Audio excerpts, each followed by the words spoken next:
नमस्कार, फौजी lecturer YouTube channel पर आपका स्वागत है। आज हम एक ऐसी घटना शेयर करेंगे जिससे आपको पता चलेगा कैसे दूसरे व्यक्ति का जो व्यवहार है आपके व्यवहार के ऊपर निर्भर करता है। यह घटना 2009 और 10 के आसपास की है। उस समय मैं कोऑपरेटिव सोसाइटी में सब इंस्पेक्टर होता था और इंस्पेक्टर ऑफिस में जींद मेरी पोस्टिंग थी। जब हरियाणा के मुख्यमंत्री चौधरी बंसीलाल जी होते थे, उस समय नजुल लैंड एक एक्ट बना गया था।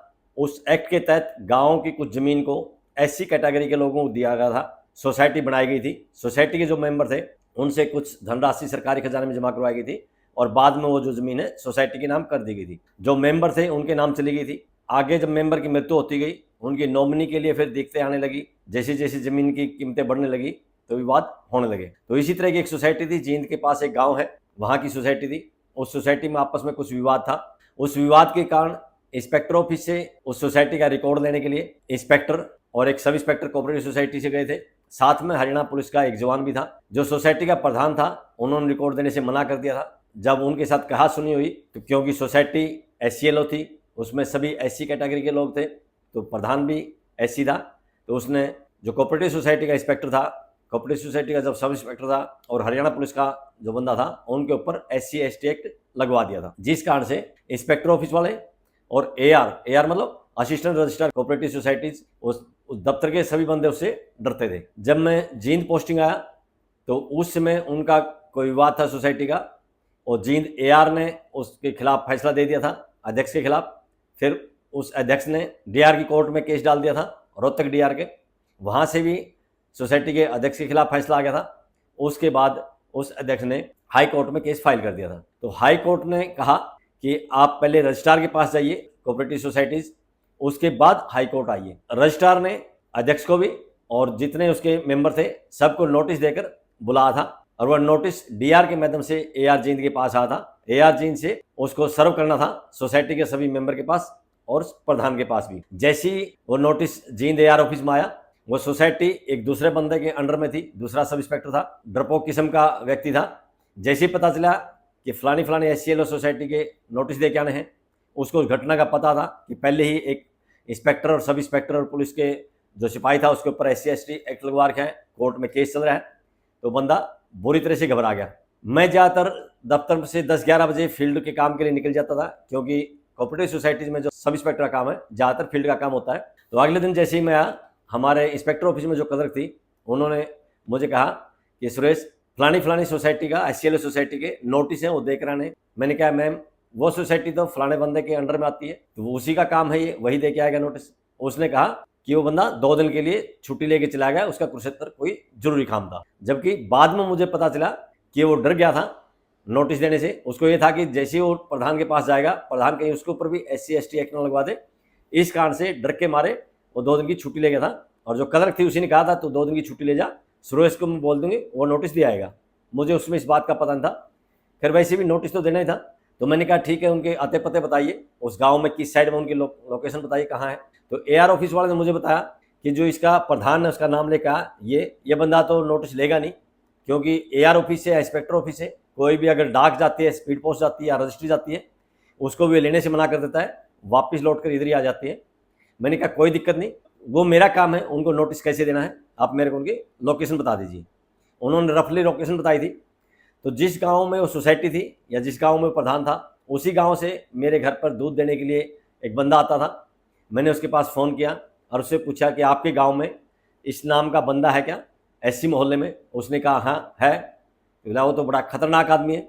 मैंने कहा कोई दिक्कत नहीं, मेरे को उसका लोकेशन चाहिए मकान का, उसको नोटिस दे के आना है। तो दूध वाला कहने लगा वो तो नोटिस लेगा नहीं। मैंने कहा कोई दिक्कत नहीं, लेगा नहीं लेगा वो तो बात की बात है, कम से कम उसके घर का मेरे को पता तो बताइए। तो क्योंकि दूध वाला शाम को दूध लेके जींद आ जाता था, तो उसने अपने लड़के का नंबर दे दिया और मुझे कहा कि आप जैसे ही उस गांव में जाओगे, मेरा लड़के का ये नंबर है, उससे फ़ोन कर लेना, वो आपको मिल जाएगा और उसके घर पर ले जाएगा।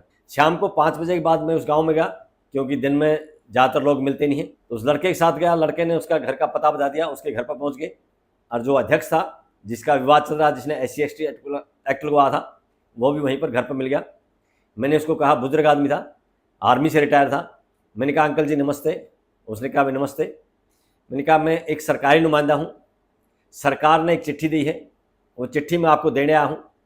आप अगर सरकार के नाम को चिट्ठी देना चाहते हो, आप अपनी चिट्ठी लिखिए और मुझे दे दीजिए, आपकी चिट्ठी मैं सरकार तक पहुंचा दूंगा। इस चिट्ठी में क्या लिखा है अगर आप ये जानना चाहते हैं वो मैं पढ़ के आपको समझा सकता हूँ। उसने कहा हाँ कम से कम बता दीजिए इसमें लिखा क्या है।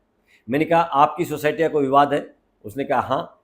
बोला मैंने AR के केस डाला था, AR ने मेरे खिलाफ फैसला दे दिया। फिर उसने बताया कि मैंने DR के भी केस डाला था, DR ने मेरे खिलाफ फैसला दे दिया।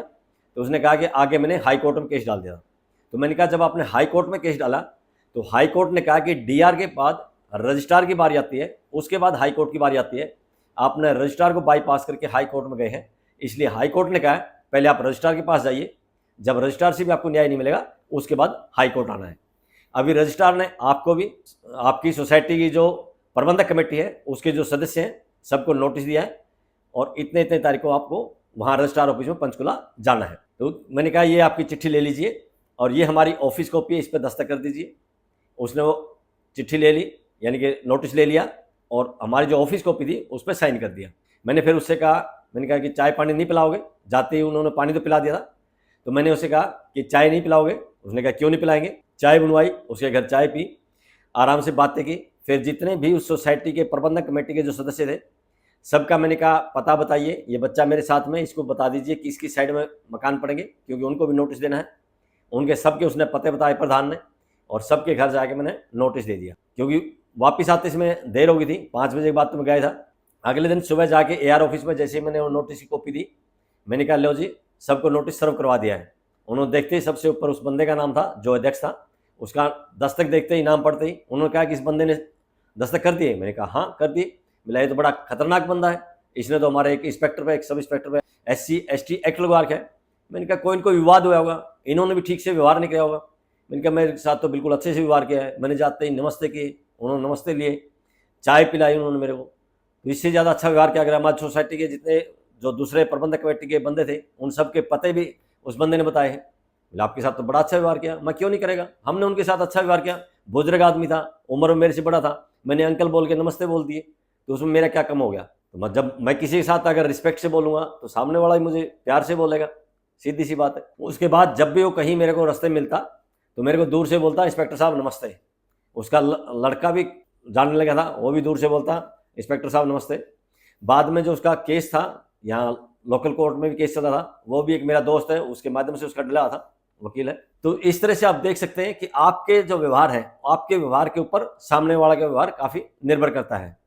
ऐसा बहुत कम होता है जब आपका व्यवहार सही हो और सामने वाला का गलत हो। ज़्यादातर ऐसा होता है आपका जो व्यवहार है उससे सामने वाले की उसी तरह से रिएक्शन आते हैं। अगर आप प्यार से बोलेंगे सामने वाला प्यार से बोलेगा, आप थोड़ी ऊंची आवाज़ करेंगे तो सामने वाला भी ऊंची आवाज़ करेगा, आप भाईचारा दिखाएंगे तो सामने वाला भाईचारा दिखाएगा, आप कानून पढ़ाने की कोशिश करेंगे तो सामने वाला भी कानून पढ़ाने की कोशिश करता है।